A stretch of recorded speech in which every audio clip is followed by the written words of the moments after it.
Kapan kesempatan itu ada? Nah, itu yang juga terjadi di lapangan. Yang terjadi di lapangan, mobilisasi merah putih sekarang dibenturkan dengan teman-teman yang rambutnya keriting dan kulitnya hitam. Dan ini bahaya buat teman-teman yang tidak keriting dan tidak hitam kulitnya, tapi dia tidak juga pusing dengan masalah ini, karena dia masih bertarung hidup tapi tinggalnya di Papua, jadi korban juga.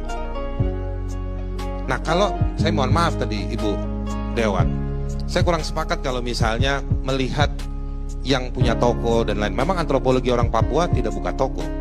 Tetapi kalau kita mau kritis terhadap para pendatang, saya mau mengkritik adalah kita harus melihat pendatang yang tidak terlihat, yang mengambil tambang di Papua, ngerusak lingkungan di Papua, tidak bayar buruh tenaga kerja di Papua, tidak mengalihkan teknologi ke buat orang Papua. Dan ini bertahun-tahun.